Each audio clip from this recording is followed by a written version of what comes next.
Donc je vous retrouve aujourd'hui avec Asta pour une petite vidéo sur le sellage.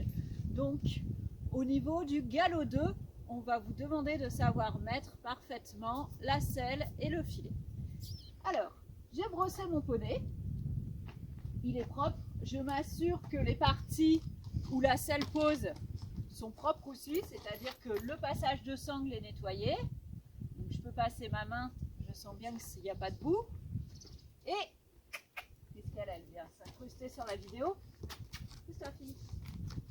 Voilà.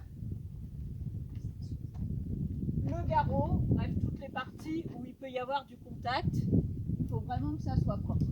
D'accord? Bon, là c'est facile, il n'y a pas de boue, mais quand il y a la boue, on pense à bien tout regarder une fois qu'on a brossé, bien passer la main pour s'assurer qu'il ne reste pas.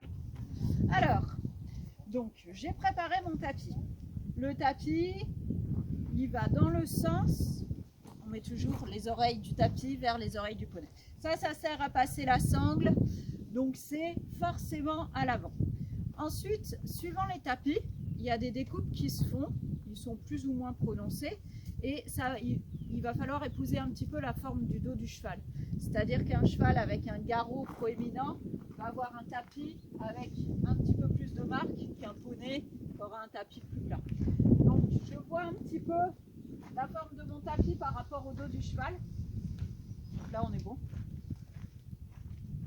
Suffisamment en avant pour recouvrir la petite bosse qui est là, hein, toujours pareil, qui correspond au garrot. Donc ça c'est des vertèbres, ça fait partie de sa colonne vertébrale. C'est comme la bosse qu'on a ici nous pour le cou. Donc il faut que ça soit bien protégé. Et ensuite je vais chercher ma selle. Ma selle je l'ai préparée avant. Je ne retourne pas dans la sellerie chercher la selle parce que pendant que je pars, le cheval peut bouger et enlever le tapis de selle. Donc ma selle doit être prête à côté avec la sangle.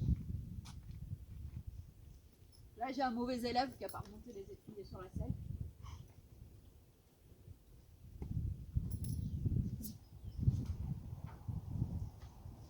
Donc je vais poser ma selle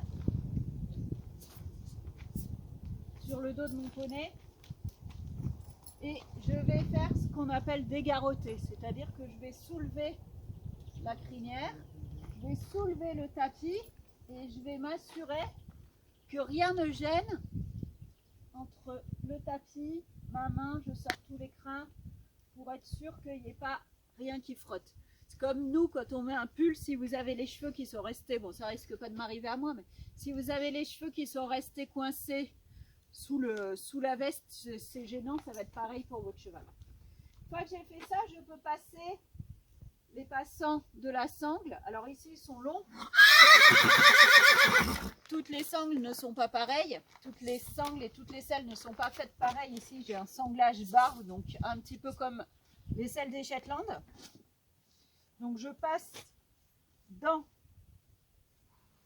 les sanglots, dans la partie du tapis et je vais mettre ma sangle et je vais faire pareil de l'autre côté.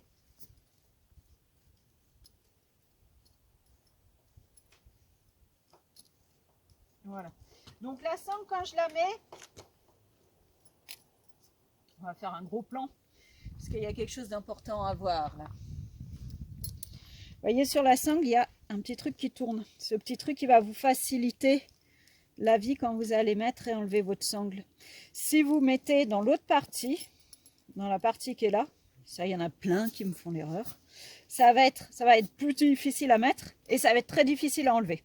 Donc pensez, la sangle elle se met là où il y a le petit rouleau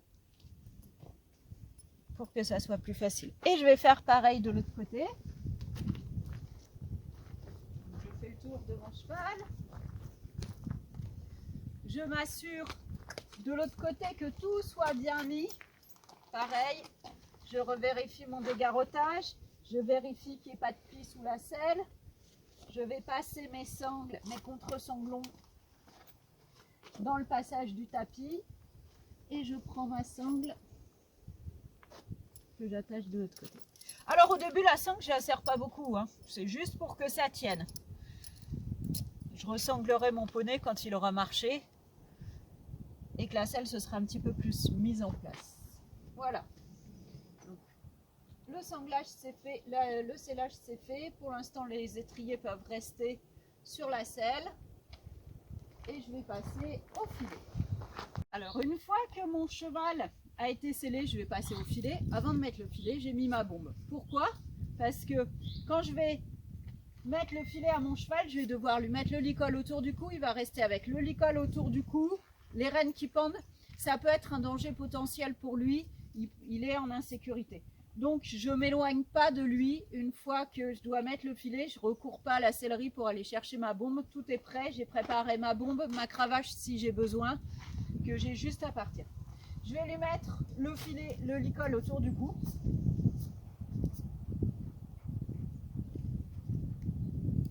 Donc je lui mets un petit peu comme un collier de chien. Si j'ai un poney qui est jeune, qui bouge un petit peu pour plus de sécurité, je peux aussi aller détacher mon licol. Si jamais il bouge, j'aurais juste détaché la longe. J'aurais juste à l'attraper. Je repasse juste la longe dans la ficelle, qu'elle soit coincée. Mais s'il tire, j'ai juste à attraper la longe et il risque pas. Le danger, en fait, comme je vous ai dit, c'est que là, il est juste avec le licol autour du cou. Si jamais il se gratte, il peut mettre un pied dedans, il peut se gratter sur la barre d'attache. Merci Triskel. S'attacher à quelque chose. Donc, c'est un petit peu dangereux pour lui. Je reste toujours à côté et je reste vigilante. Je prépare mon filet. Je vais lui mettre la main sous la tête pour prendre et préparer le mors. Si je suis petite, si je suis grande, je peux mettre la main par au-dessus. Je mets le pouce dans la bouche pour ouvrir la bouche. Je passe les oreilles en les plaquant vers l'avant pour ne pas lui faire mal, parce que si je les... ça reste quand même des oreilles, c'est fragile. Je ne vais pas lui plier, donc je lui appuie doucement pour les mettre vers l'avant. Et je prépare ma muserolle.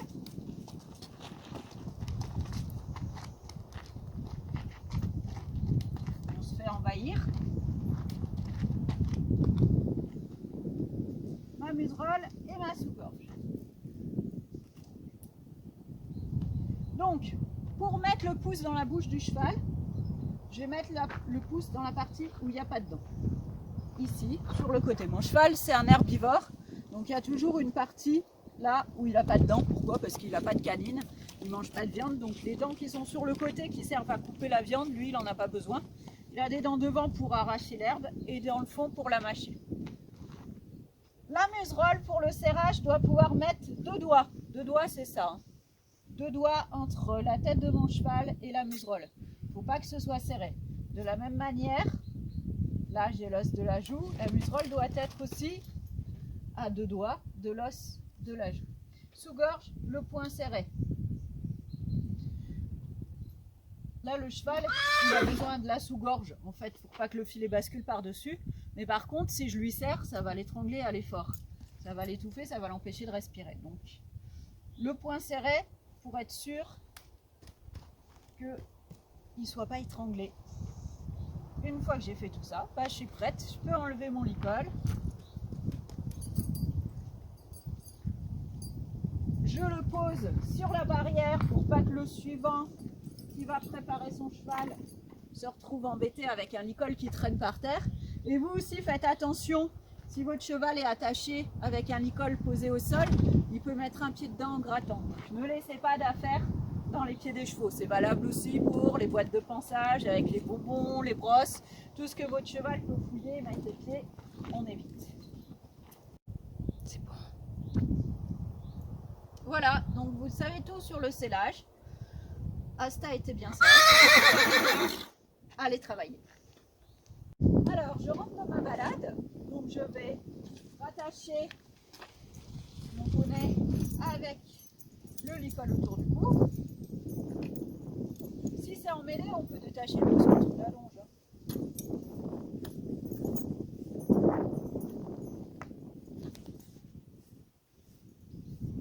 Le licol autour du cou et je détache ma sous-gorge. Voilà, un filet un peu particulier. Je détache la muserolle.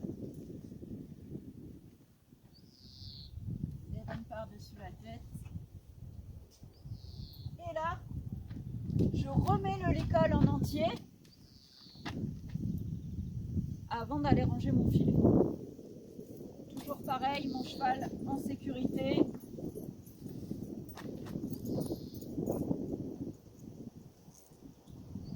Donc là, tout à l'heure, je vous ai dit, on peut détacher la longe. Là, j'ai détaché directement le licol. Les deux sont possibles.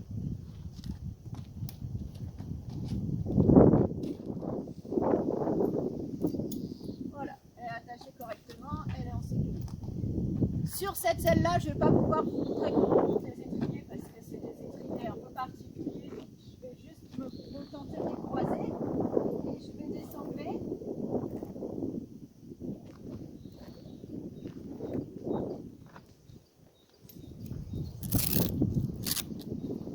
S'il y avait des petites attaches, hop, je détache ça et je vais enlever ma sangle.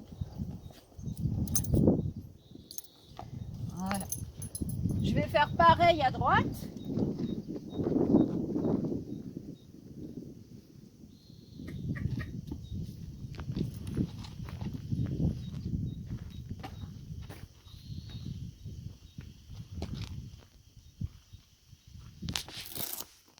Je détache les petites attaches du tapis. J'enlève la sangle. Et je vais pouvoir tout enlever. Alors, je peux me mettre à gauche, à droite, ça n'a pas tellement d'importance.